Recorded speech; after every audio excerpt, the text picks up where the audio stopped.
Organisation है जिसके माध्यम से ये लुप्त होती प्रतिभाएं पूरे राजस्थान में पहुंच पाएगी और उनको मोटिवेशन मिलेगी। धन्यवाद। सब बोलेंगे। सर नमस्ते, myself Anshil Khandelwal and I am belonging from Viratnagar. हमारी टीम ने 2 इनोवेशन लॉन्ग टर्म गोल्स के लिए विजन के लिए डॉक्यूमेंट्री में डाला है। एक तो घर सिटी एंड हेरिटेज कंजर्वेशन गोल। घर सिटी मतलब global healing and Ayurvedic rehabilitation, मतलब कि आयुर्वेदा की तरफ पूरे इंडिया के अंदर अभी सब केमिकल की तरफ दौड़ रहे हैं। तो एक पीएम मोदी जी को, क्योंकि घर सिटी बनाने के अंदर काफी सारा टाइम लगेगा।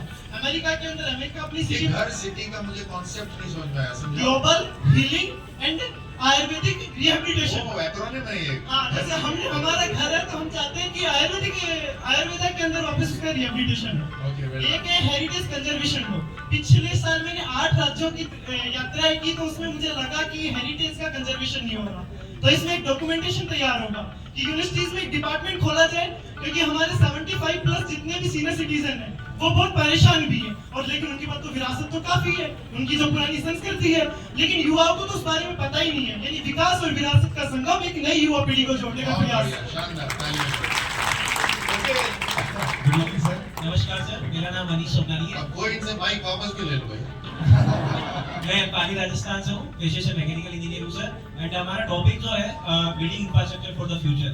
तो सबसे पहले तो मैं राज्य सरकार और केंद्र सरकार को बधाई देना चाहता हूँ कि उन्होंने हमको इस मंच प्रोवाइड किया जो जहाँ हम हमारे आइडियाज को प्रेजेंट कर सके। तो दोनों सरकारों का मैं बहुत बहुत धन्यवाद देना चाहता हूँ। और हमारा जो टॉपिक है building infrastructure for the future, उसके साथ हम हमारे जो जीडीपी के साथ 2047 तक विकसित भारत का जो हमारा रोड मैप है हम हमारे व्यूज प्रेजेंट करेंगे। और सबसे ये मैं कहना चाहता हूँ, विकसित भारत के लिए कोई एक चीज मुझे बताओ जो तुम वहाँ प्रेजेंट करना है। सर हम मल्टीपल टॉपिक्स लिए हैं जिनमें हमारा एक है जो रिवर फ्रंट डेवलपमेंट के नाम से हमने river front development. Yes sir. तो मैं पाली से आता हूँ, वहाँ वाटर शॉर्टेज की बहुत बड़ी प्रॉब्लम है सर। हर साल बारिश आती है तो हम उस पर डिपेंड रहते हैं, नहीं तो हमको जोधपुर से वाटर ट्रेन के थ्रू हमको पानी पहुँचता है। तो हम इस पर भी हमने बहुत काम किया और हमारे आइडियाज हम प्रेजेंट करने वाले हैं। एंड मैं आपको आश्वस्त करना चाहता हूँ, हम जो 39 सिलेक्ट हुए हैं, हम राजस्थान का परचम लहरा के आएंगे भारत मंडपम दिल्ली में।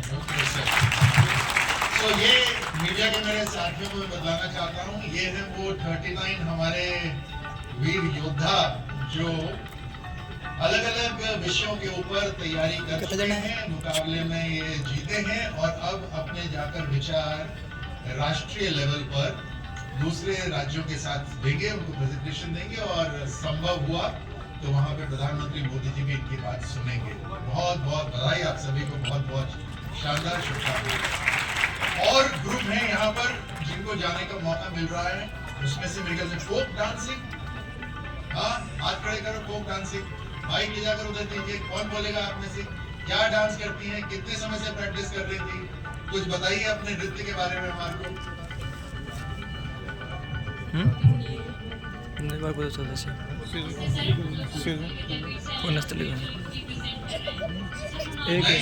अजमेर को नहीं रिप्रेजेंट कर रहे,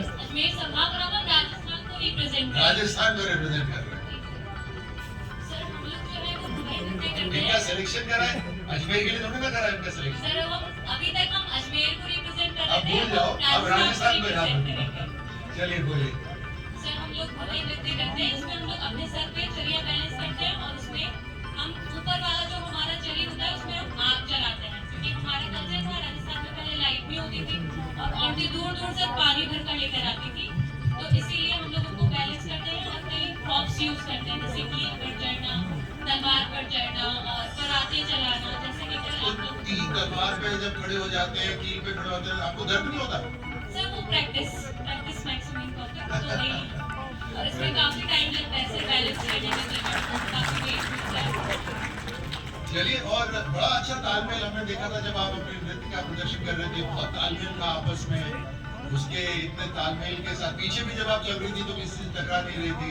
जी सर, तो इसलिए हम लोगों के यहाँ से 5-fold एजुकेशन सिस्टम होता है, तो पुलिसकली में पहले से ही ये चलता आ रहा है कि हम लोगों को किसी न किसी एक्टिविटी में पार्टिसिपेट करना होता है, चाहे वो मतलब हम लोग डांस सीखें या स्पोर्ट्स लें या फिर एथिक्स की क्लासेस हो, तो हम लोगों को एक ना एक करना ही होता है और ये हमारी साल भर चलती है। इसके लिए कोई एक्स्ट्रा फीस नहीं लगती है, तो हम लोगों को कुछ ना कुछ सीखना ही होता है। और उसके बदौलत मतलब हमारे वाइस चांसलर मैम इतना कुछ करती है हमारे लिए, तो हम लोग यहाँ पर आकर रिप्रेजेंट कर पाते हैं और हमें कभी कोई एक्स्ट्रा फेस या कोई एक्स्ट्रा चलिए बढ़िया, आप सबको पूरे राजस्थान की तरफ से बहुत बहुत शुभकामनाएं। खूब मजे से वहाँ डांस करिएगा, जरूर आप जीतेंगे। इसके साथ साथ लोक गायन के भी कलाकार सिलेक्ट हुए हैं। हाँ? एक समूह लोक गायन है ना? जी जी बाकी साथी गायन पर तो मुझे घबराए क्यों बैठे हो सारे? हाँ? सभी खड़े हो जाओ। हाँ? आप बताओ क्या लोक गायन कर रहे हो, क्या कहाँ से प्रैक्टिस कर रहे हो, किसने सिखाया? प्रणाम सर, मेरा नाम रणवीर है, मैं पाली मारवाड़ से बिलोंग करता हूँ। और हमारे ग्रुप अभी तो हमने परिवार से ही सीखा सर, मेरे पापा गाते थे, मेरे अंकल जी सब गाते से सीखा है सर। हाँ, मैंने काफी दोस्तों से गा रहा है सर, बहुत सारे लोग गाए। चलिए पर जोरदार ताली इन सब के लिए। और क्या क्या गीत वहाँ पे सुनाएंगे? जी सर, हमने 2-3 गानों की अलग-अलग प्रैक्टिस की है, जिसमें हमारा केसरिया वाला है, एक गणगौर वाला सॉन्ग है और एक जलालो मिला और एक छोटा सॉन्ग है सर। तो एक दो लाइन गा के सुनाओगे सबको? जी जी सर, बिल्कुल बिल्कुल। चलो एक बार माइक और पकड़ा दो इनको।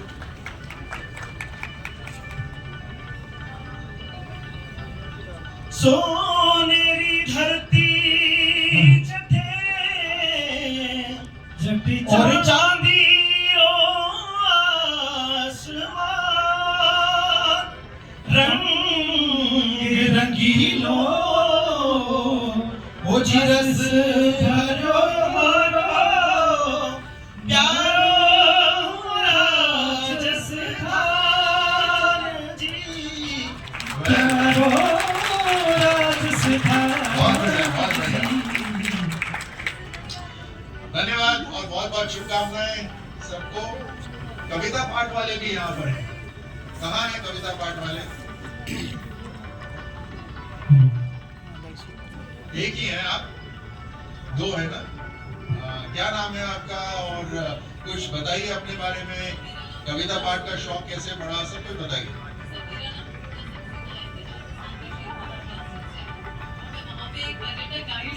तो जब देश विदेश के सैलानी वहाँ पर आते तो हैं, इतनी सी हो यार, इतनी सी पर्यटक है।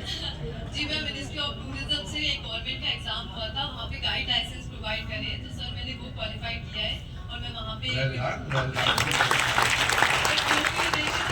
देशी सैलानी वहाँ आते हैं, मैं उनको बिल्कुल शेखावाटी की हवेलियाँ, वहाँ का इतिहास बताती हूँ। तो सर उसी से इंस्पायर होकर जब हम उनको दिखाते हैं तो कई विरासतें हैं, जैसे यहाँ पे सारे युवा कलाकार बात कर रहे हैं विरासत पे गर्व करने की। तो सर जब हम वहाँ देखते हैं तो कई सैलानियों के मन में सवाल आते हैं कि कुछ हवेलियों को कुछ भूमाफिया या कुछ सांप्रदायिक तत्व वो उनको खंडर बना रहे हैं, उनको लूटपाट करके कुछ खाली कर रहे हैं। तो सर उनके मन में कई सवाल आ रहे हैं कि इस तरह का क्यों हो रहा है। यहाँ के जो ओरिजिनल उद्योगपति हैं सर, आप जानते हैं बिरला, पिरामिड्स, गोयनकास, पोद्दार, ये सब हमारे शेखावाटी की जन्मभूमि से आए हैं और उसके बावजूद सर वो यहाँ से पलायन कर गए हैं और उनकी प्रॉपर्टियां अब अबैंडन पड़ी हैं और खंडर हुए जा रही हैं। तो सर उस हवेली को फील करते हुए मैंने अपनी कविता रची थी, मैं हूँ हवेली क्यों तन्हा यूं अकेली, मैं हूँ हवेली क्यों तन्हा यूं अकेली। सर मैं आपको दो पंक्तियों के साथ कहना चाहूंगी। एक हवेली जो कभी थी शान, एक हवेली जो कभी थी शान, सेठों की दुनिया का थी अप्रमाण। एक हवेली जो कभी थी शान, सेठों की दुनिया का थी प्रमाण। बेजान सी खड़ी आज, बेजान सी खड़ी आज, सहेजे अतीत के कुछ निशान। थी जहां सोने की छांव, थी जहां सोने की छांव, चांदी का मोल, खुशियों के आंगन में बजते थे ढोल। संगमरमर की दीवारें बयां करती थी दास्तां, संगमरमर की दीवारें बयां करती थी दास्तां। वो ईंटें जोड़ती थी रूह और जहां, वो ईंटें जोड़ती थी रूह और जहां। चमचमाती थी खिड़कियां, महंगे थे दरवाजे, चमचमाती थी खिड़कियां, महंगे थे दरवाजे। बयां करते थे सभी रुतबे के अंदाजे, बयां करते थे सभी रुतबे के अंदाजे। कभी उनसे झूलते पड़ते सुनाते थे कहानी, यही है वो सदी की इमारत पुरानी, यही है वो सदी। Very nice, well done, well done. बहुत जोरदार ताली बजाइए। कहानी लेखन भी है, भाषण भी है, पेंटिंग भी है। कहानी लेखन कौन है यहाँ पे? हाँ, अपने बारे में बताओ, कैसे तुमने ये शुरू करा? कितने टैलेंटेड लोग हैं राजस्थान में, है या नहीं? हाँ? मैं तो कुछ भी नहीं मांग सकते। नमस्ते सर, मेरा नाम आशी चैन है और मैं राजस्थान के अलवर जिले से आई हूँ और मैंने ये फर्स्ट टाइम पार्टिसिपेट किया था यूथ फेस्टिवल में और फर्स्ट टाइम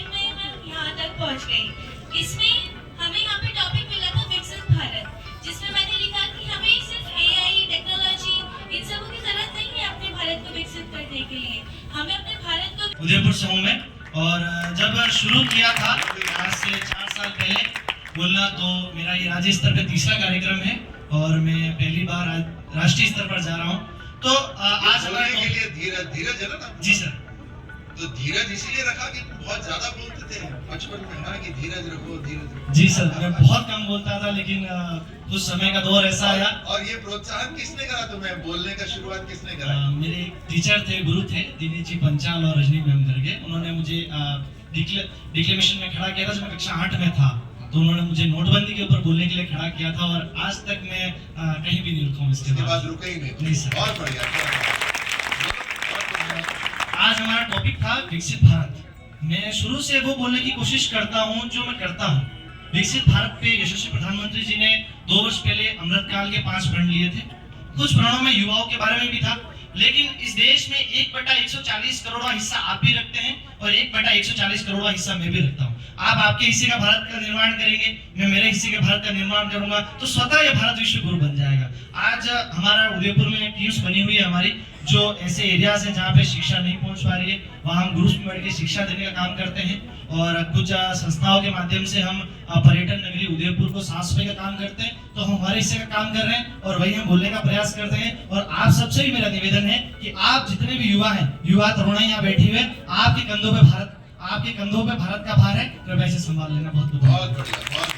धीरज ने बहुत अच्छी बात कही कि हम सबको अपने हिस्से के भारत को मजबूत करना है, अपना काम करना है। आप सबका परिचय? हाँ चलो ठीक है, आपसे बात करेंगे, बैठो, अभी मैं आता हूँ आपके पास आऊंगा, बैठिए। और सब ठीक है इधर?